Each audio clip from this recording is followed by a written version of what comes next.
Welcome to another episode of Pod for Good, a podcast where we learn from those doing good in Tulsa why they care, what we can do, and most importantly, what you can do. Pod for Good is produced and edited by Rant Productions and can be found anywhere you get your podcasts. I am your chief philanthropod, Jesse Ulrich. And I am your Vice Admiral Philanthropod, Chris Miller.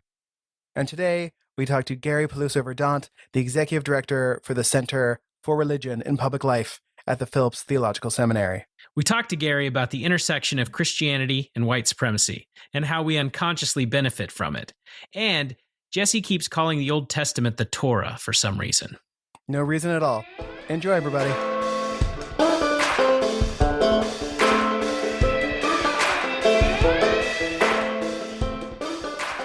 Gary, welcome back to Pod for Good. This is so nice to be invited back. Thanks so much, Jesse and Chris. I wish you could be back in our studio with the banjo, but it is still pandemic, so we are still doing this remotely. And we brought you on because life and the world has brought up the topics that we talked about the first time again. I'd like to hear your thoughts on the Capitol insurrection that happened earlier this year. It is February 1st when we're recording this, so it's been still a little under a month. I get more disturbed nearly every day as more and more various kinds of media emerge about what actually happened there. Just today, I read an article by Sarah Posner in the Rolling Stone magazine that was the best detailing I've seen of the white Christian nationalist supporters who were there at the Capitol and part of the storming, and the way she's written on it. Several others have written about the way that prayer and Christian religious symbolism were mixed together with violent actions, which always, as a Christian, always makes me horrified. I did feel, like a lot of the country, I'm sure, that the temple of the world's strongest democracy, or at least we used to be able to claim that, had been desecrated, and that there were a lot of people motivated by, quote, their faith, unquote, to be a part of that. And that faith is some version of white supremacist Christianity. So, I mean, and I feel like this is important to say, like, let's try to define these terms, because you look at American history and Sure. Usually when it is white people doing something bad, those white people are usually Christian. One, because it's the majority of of white Americans are Christian, but how do we, when we're talking about white Christian supremacy, how do we, for people who may attack us for hating Christians, how do we define these terms? So I identify as a Christian, and I am also white. Now, I am white, but just as an aside, if things had gone differently in the early part of the 20th century, I wouldn't be considered white because I'm half Italian. And in the racial categories of the day, Anglo-Saxons were at the top of the races, and the Irish, Italians, Jews from most places in the world were in some lower category, and then more brown people below that, and the darkest of dark black people at the very lowest rung of all races. There was a huge number of steps in that racial hierarchy that got set up. But when we're talking about white supremacist Christianity, I'm going to break that down a little bit, the white supremacist part and the Christianity part. As I understand white supremacy, it is not so much rooted in individual feelings, whether or not I like black people, whether or not I have black friends, whether or not I feel personal affection for my coworkers, let's say. No, white supremacy is rooted in a set of ideologies, beliefs, narratives, how we understand how we belong to each other, moral order, and all of that arranged in such a way and put in policy and acted out in the way citizens interact with each other in a way that says white people are superior to everybody else, that the country was made in some way for white people. And I'm currently reading Ibram Kendi's massive volume of Stamped from the Beginning, which is this definitive history of racist ideas in the world. And it is a spectacular piece of scholarship and also so incredibly disturbing, since from the beginning, 1619 and on, actually going back to the Spanish colonial era before 1619 and Jamestown settlement and the like.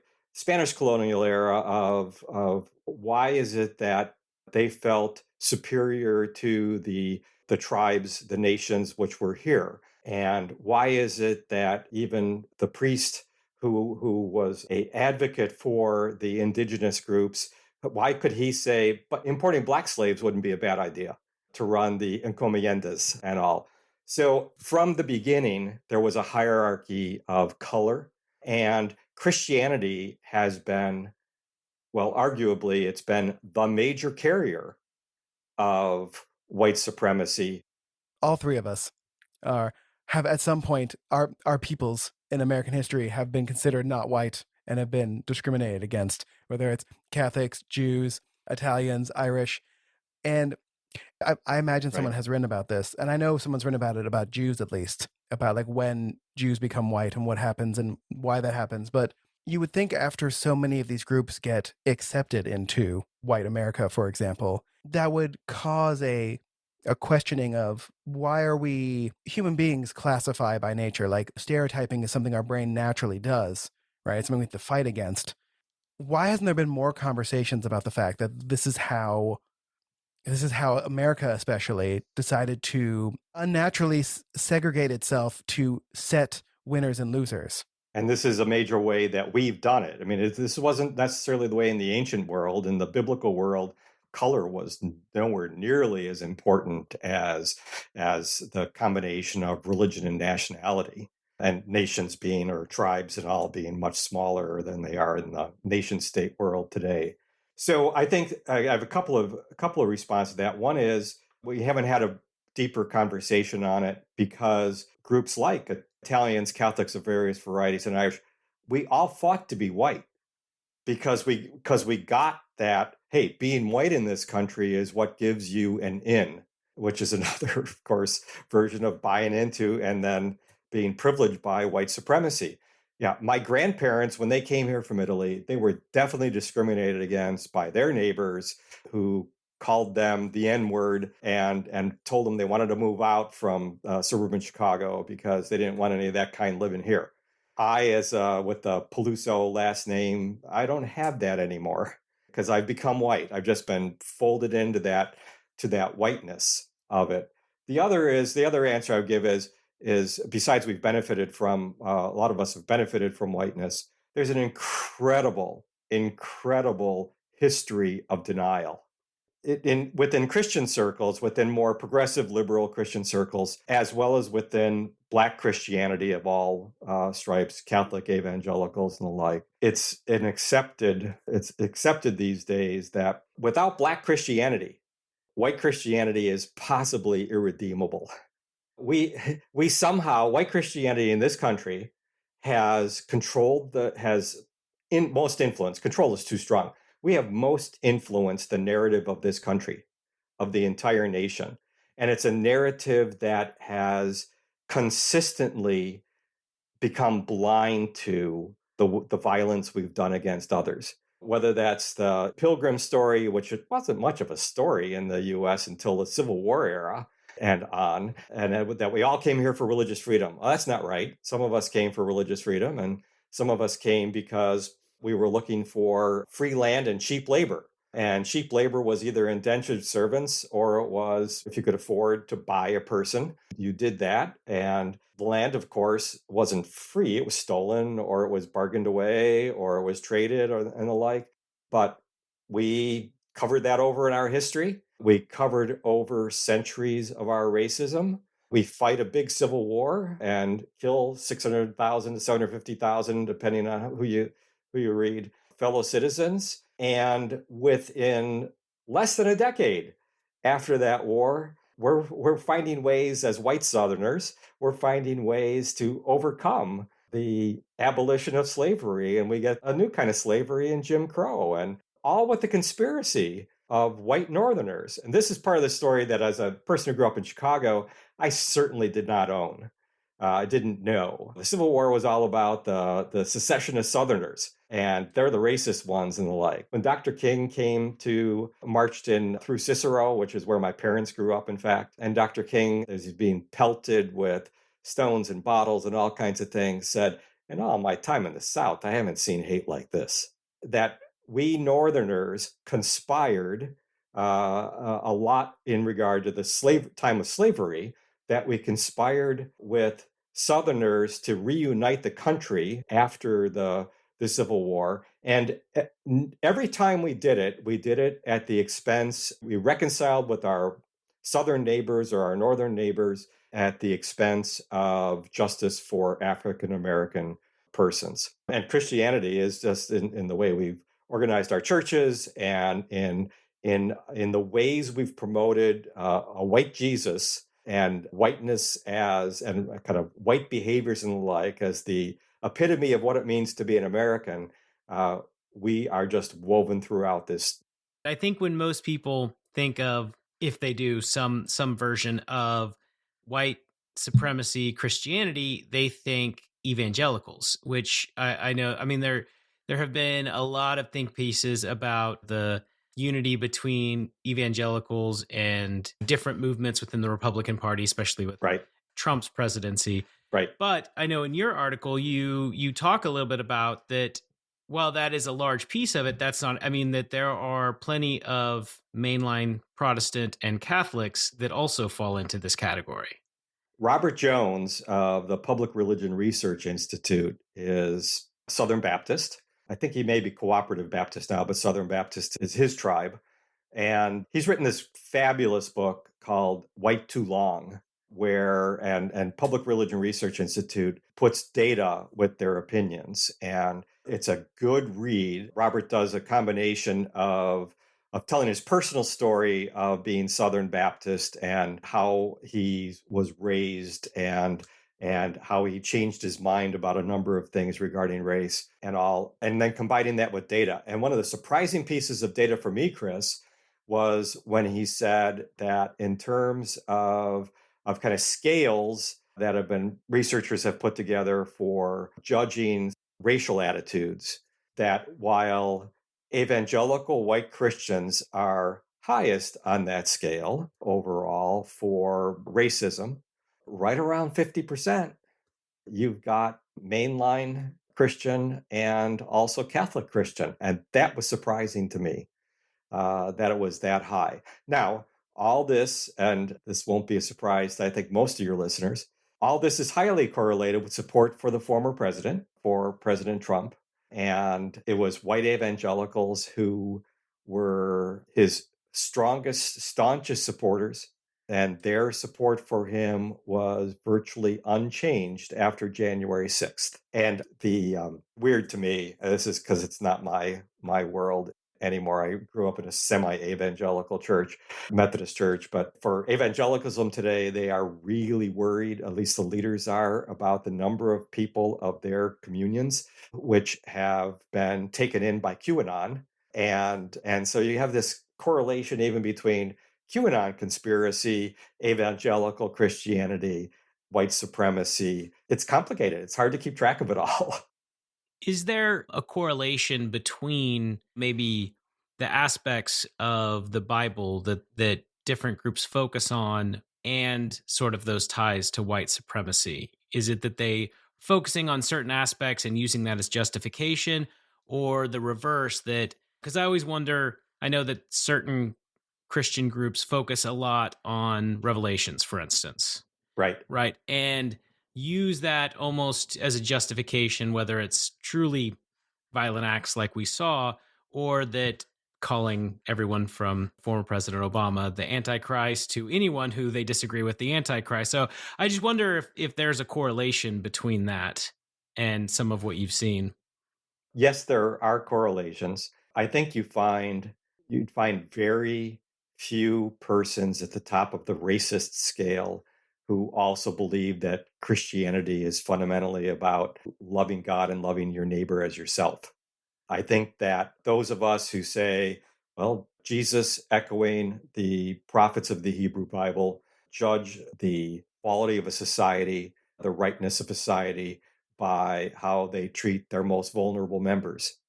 I think you'd find low correlation between those people and those who are in the highest racist categories. What's amazing to me is the high correlation between texts in the Bible about individual salvation, or at least that's the way they're read, as individual salvation, American individualism, disdain for the federal government, and racist attitudes.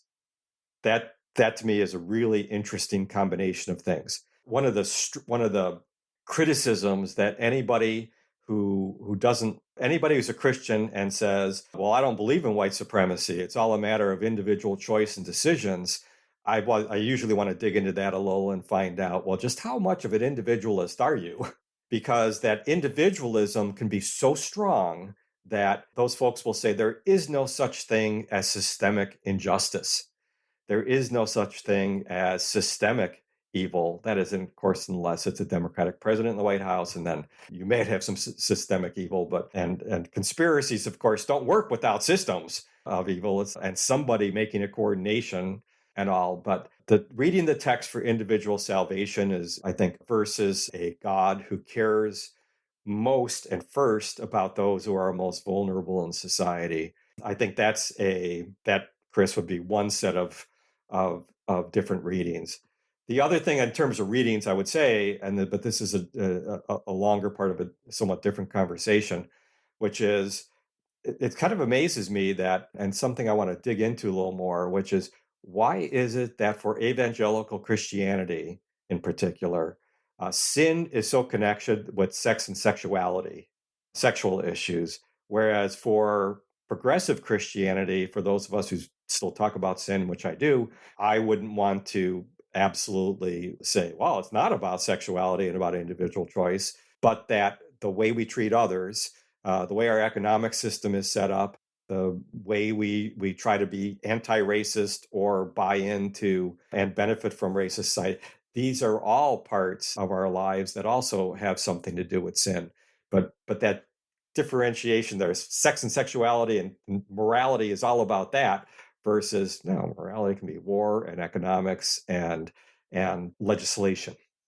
Well, and one of the big ways that that comes out is kind of, I'm sure you'd see strongly correlated with people who would fall into this category, has to do with homophobia, using picking and choosing pieces of the Old Testament that say, see, homosexuality is wrong.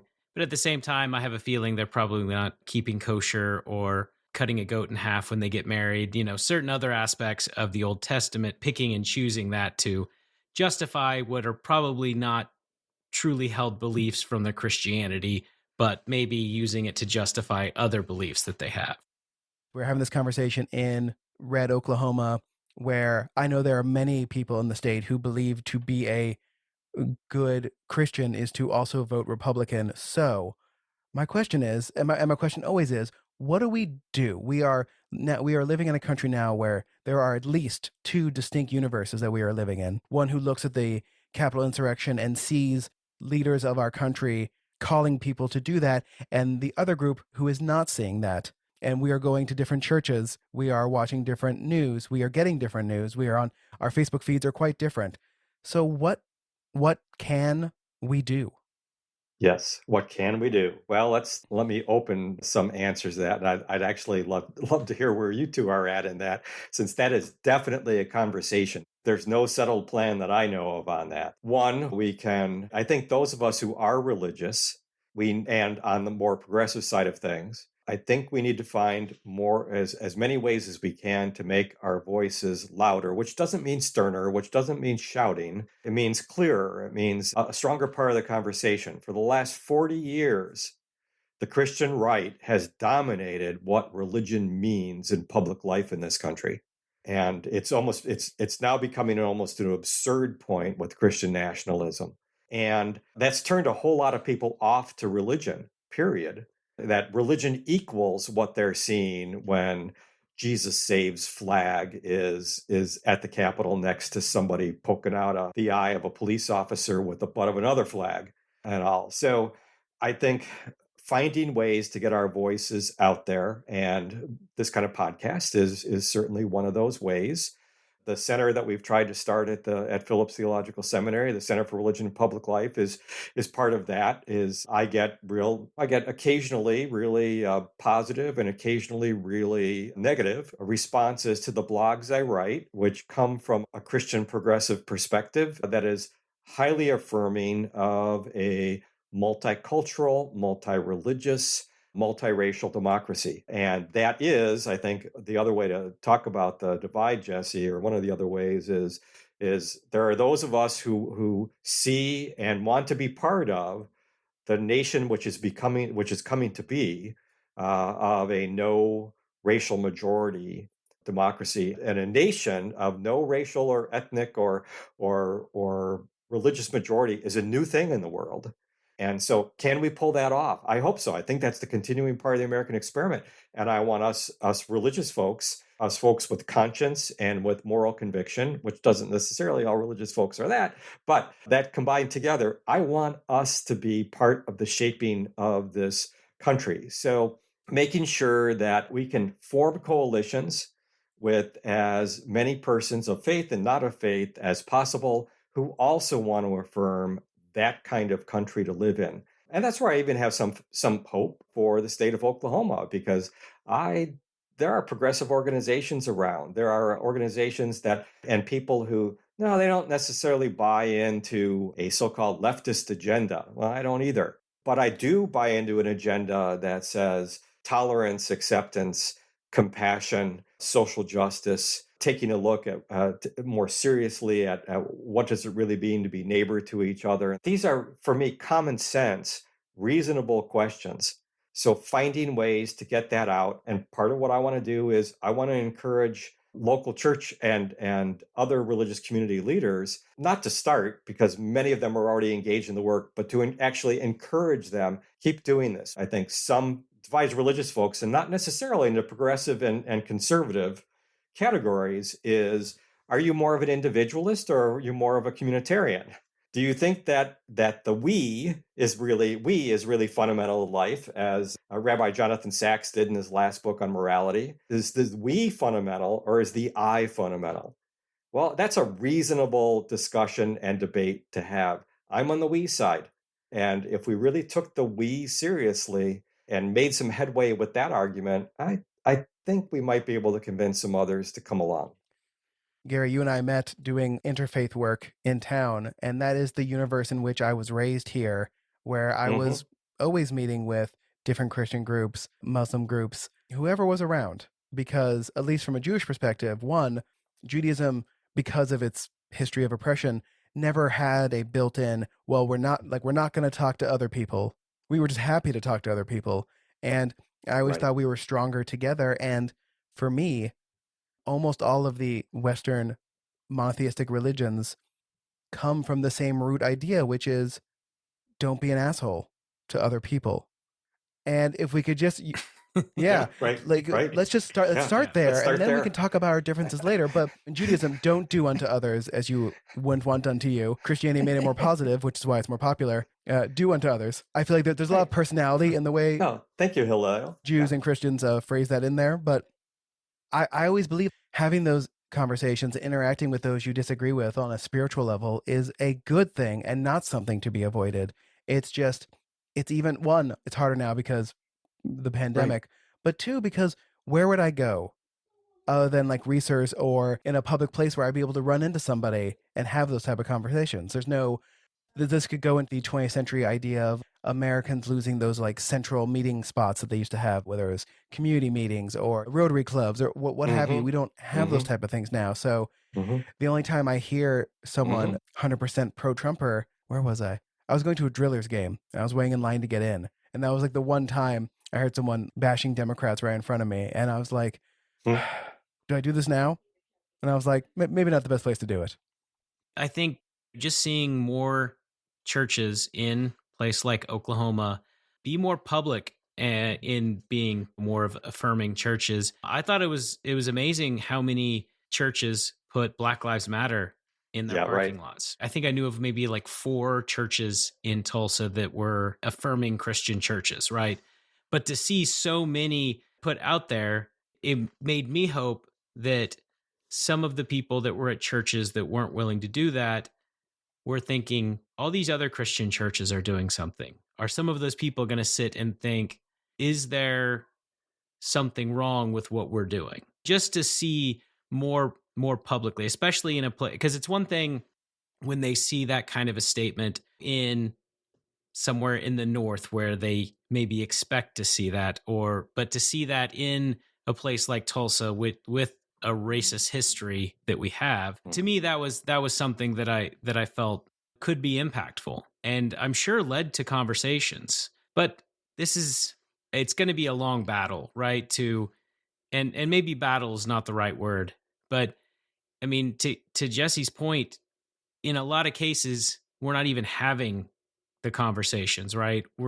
We need to figure out how to create the forum, because a lot of people don't. I mean, I think we've talked about this on the last time you were on, this whole idea that, especially for white America, you don't talk politics, you don't talk religion in polite company. So you're not supposed to talk about it. Those are your beliefs and it doesn't affect anything, right? It's easy when those things don't negatively impact you as a person. It's easy for you to Mm-hmm. ignore them. We've talked about this stuff. It's a form of Mm-hmm. privilege to not have to talk about politics and religion, right? And the fact that what we do in politics and religion for some people is life and death. It truly is. For most white Christians in America, it's not. So we can ignore it. So figuring out how to get through that, all of us being taught that we're not supposed to talk about this stuff. So how do we get through that and create venues to actually talk about this stuff and see what different types of Christianity, or Christianity with Jews, Muslims, Hindi, Buddhists, whatever, or atheists, can still talk to each other like human beings and find the same moral ground that they share Mm-hmm. and work towards a positive America without us having to believe in the exact same thing. To me, I mean, there's a possibility. I just don't know how to create those venues and conversations. It always feels weird when we ask the guests like to solve huge problems that are unsolvable. But now that President Trump is no longer in office, and theoretically there will be a cooling down of the sort of national temperature, yet here in Tulsa we are gearing up for the race massacre centennial. So there's gonna be a lot of conversations about race and Right. what white people in Tulsa have done over the past 100 years. How do we tie that back into the sort of negative aspects of American Christianity without turning people off? I don't know if we can do it without turning people off. I do think that we can do it in a way that doesn't shame, that doesn't try to do it through shaming. Shame on us. Look at all these terrible things we've done. While I can own certainly shame for what a lot of Christians, myself included, have done over time, that's not that doesn't move you forward. And the activists that I read would say, yeah, shame is self-defeating. That's not what we're looking for. We're looking for change. And those of us who, pay any attention to how the brain works, you get shamed, and the first thing you do is you run into fight or flight.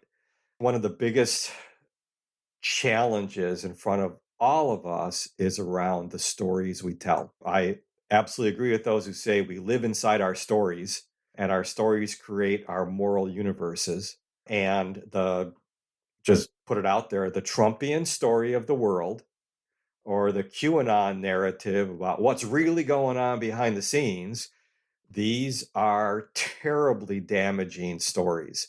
And they're damaging for QAnon. It's damaging because it's so ludicrous, and yet people are believing it and starting to make decisions based on it. The Trumpian story of America First, which is really kind of an America alone, and it's white America alone and all that, it's part of that story of denial. I think the huge challenge in front of all of us that, again, in my small way, I'm trying to do, I feel like in what you all are trying to do with your podcasts, and you're trying to do this too, you're trying to say, no, no, no, there have been people left out of the story we've been telling. There have been incidents, circumstances left out. There have been values been left out.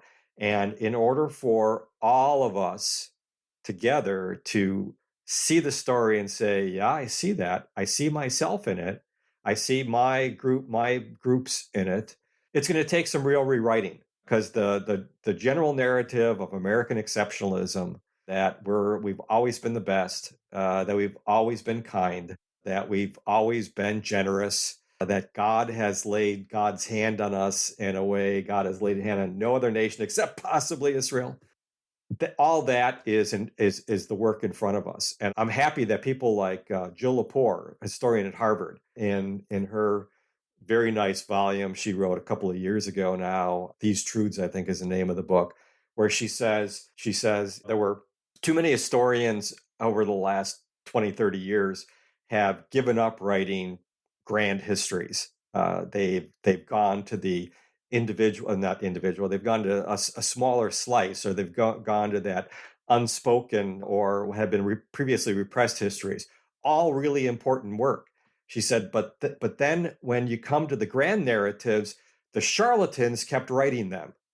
The David Bartons of the world, who's a Christian nationalist, been highly influential in a lot of high school textbook work around what American history needs to be. They keep writing, and they're writing history that's been compelling enough that people have bought it. We need to write, it needs to be written, a grand narrative with compelling history where all of us see ourselves, where America's issues and mistakes and sins are there to see, and yet there's yet that hope for being all of the nation that we were meant to be. I mean, in Langston Hughes's close of his classic poem, where he says, "Make America again the land that has not yet been, or the country that has not yet been." Yes, that's exactly it.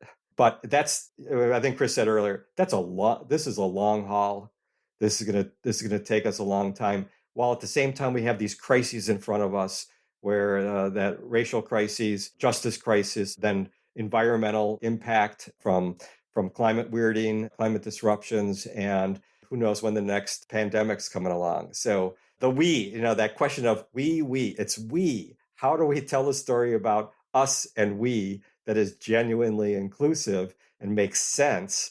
Any political argument I've ever been in, or religious argument even, where America is concerned, is that the base difference is what the dream of America is. What is the story of America? And at least for me, as a like Reformed Jewish person, America was always a dream we were working towards, not a dream that at one point existed that we're trying to work back to.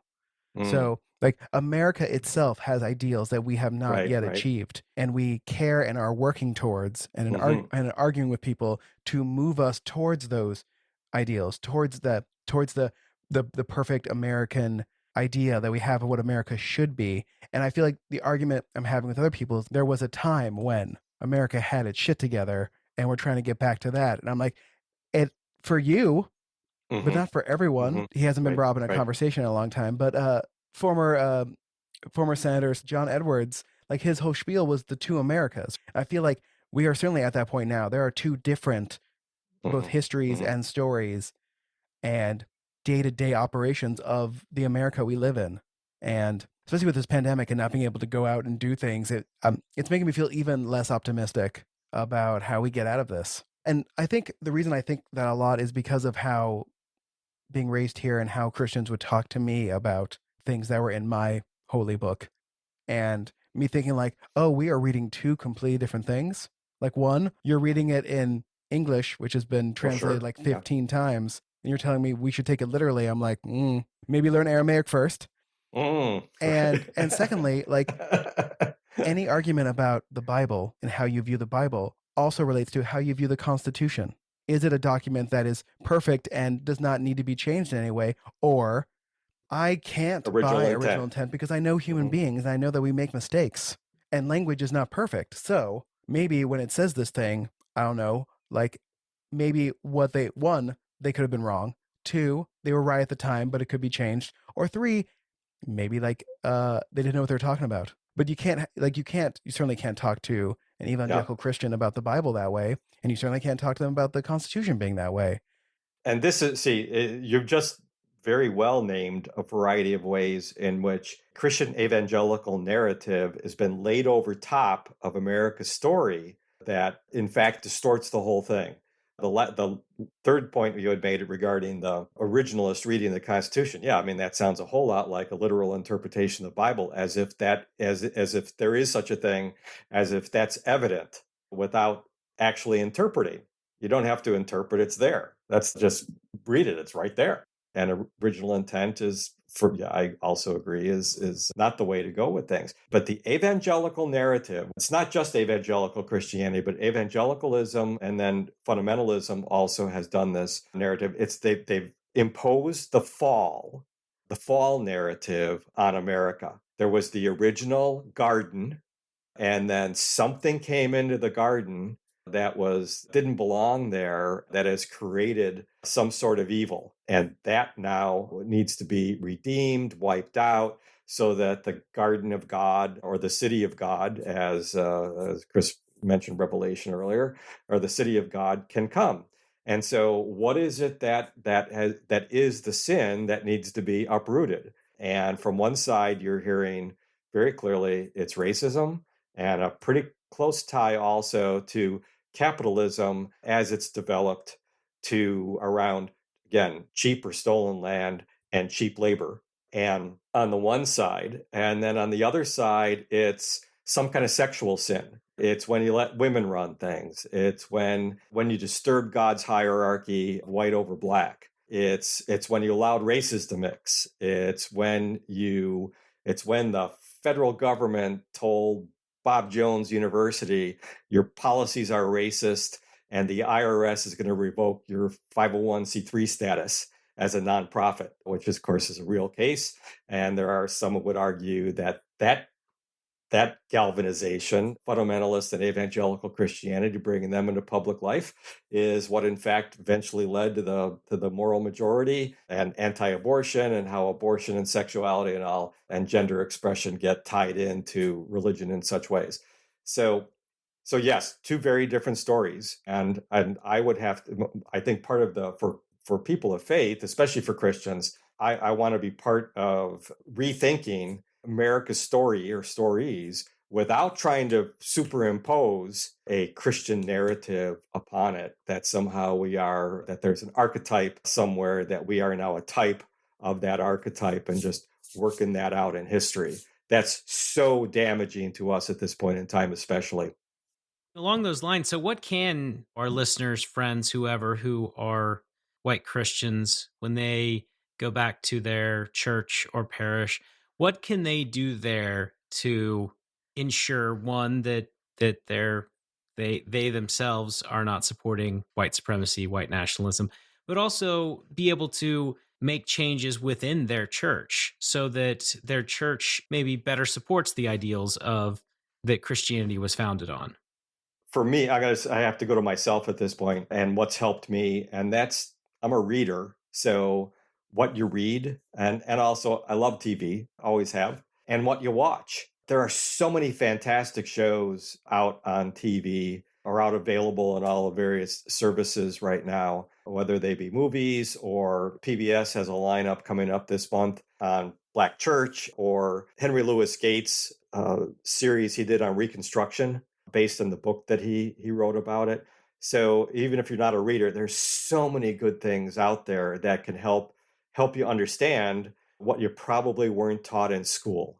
And I think that's a big deal. I think that you have those options. There's all kinds of blogs, all kinds of articles out there, that starting a discussion group in your church, joining a discussion group that's doing it. If your church or religious community isn't interacting with a community different from yourself in any way right now, why not? What's your history of trying that, and how can you get involved? It's really clear from both research, I'd say, and just anecdotally, there's so many people who have said deep-seated attitudes don't change except through relationships. You form a relationship with someone that then becomes a relationship where you can trust each other enough to say what's really on your heart and mind. And it takes those sorts of things. Religious communities are ideally set up for such things.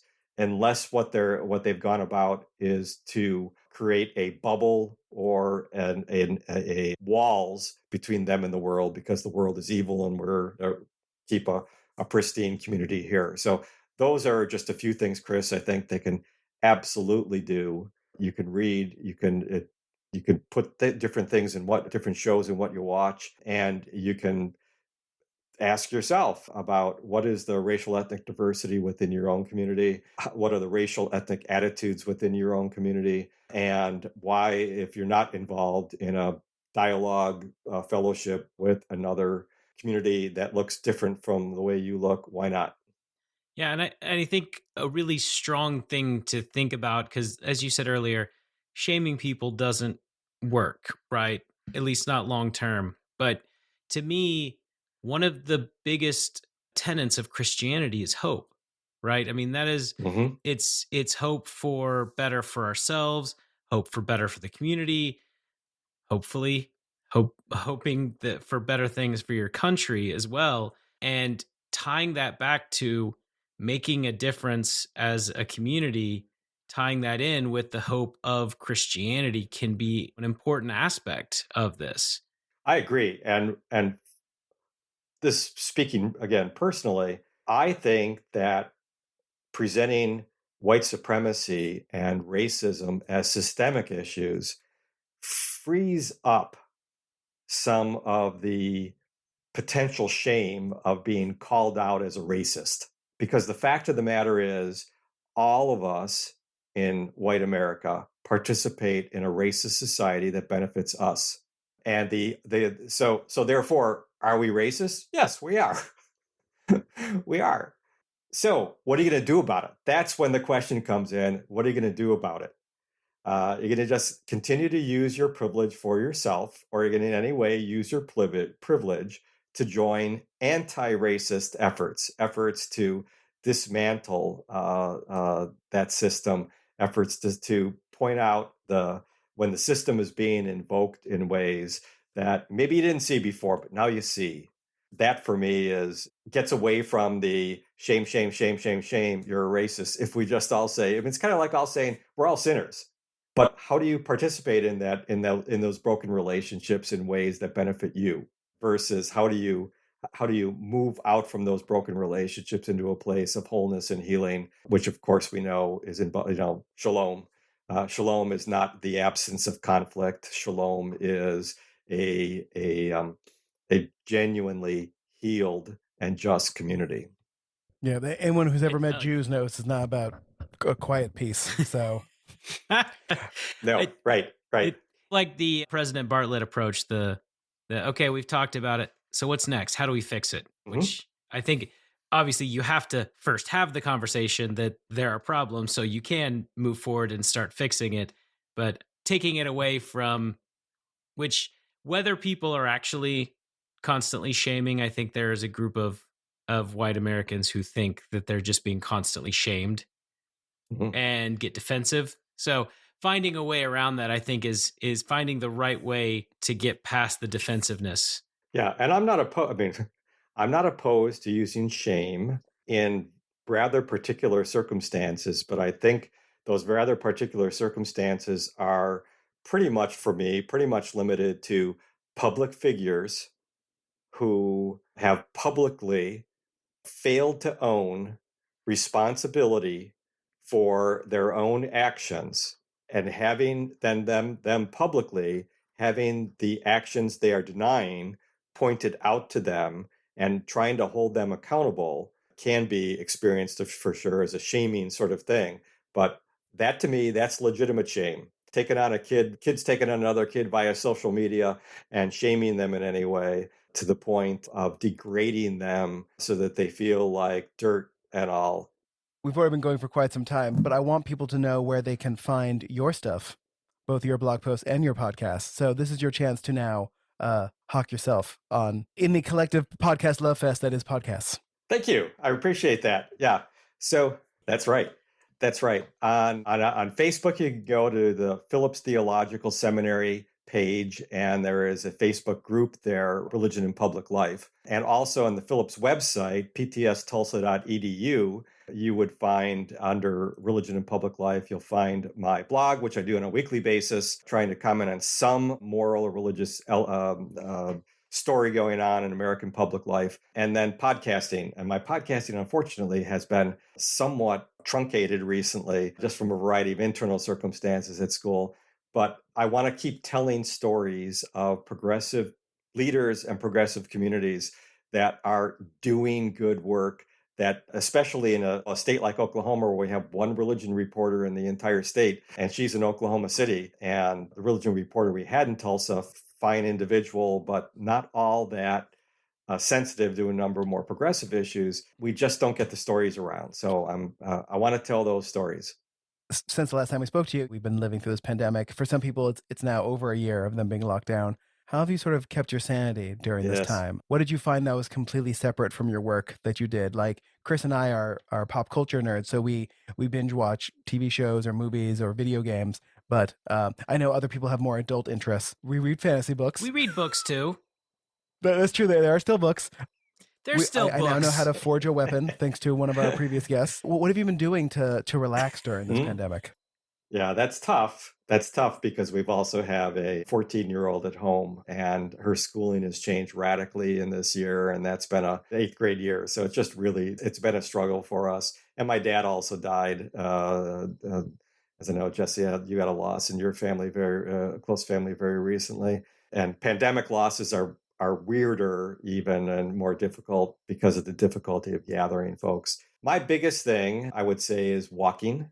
Live in Midtown and walking with our, 6 or 7-year-old German Shepherd, Athena, who kind of lives for the moment when I invite her to put on her leash and go outside. So walking has been a big one for me. I probably have listened to more books on Audible than I had been. And I do have more time to listen to Pod Save America, for instance. Listening to Pod Save America and what I consider to be sane political conversation in the midst of insane times. Well, Gary, thank you for joining us again.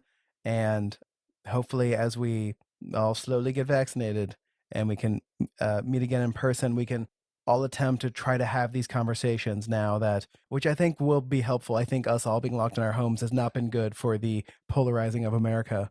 We can all have our own mini beer summits with people we disagree with. Thank you so much for joining us. And again, we massively appreciate you coming to talk to us about this again. Thank you. Always enjoy it. Thank you. Thank you. Thank you all for listening to our conversation with Gary. There are links to his podcast as well as his blogs in our show notes. And send him a friend request on Facebook if you're not already friends with him. Speaking of Facebook, please follow Pod for Good there. That's POD, the number 4, GOOD. We're also on the Grams and the Twitter. And of course, please subscribe and leave a review if you can. And again, if you do, I will read it on air. As always, Tulsa, get it done. And Broken Arrow, especially, wear a mask.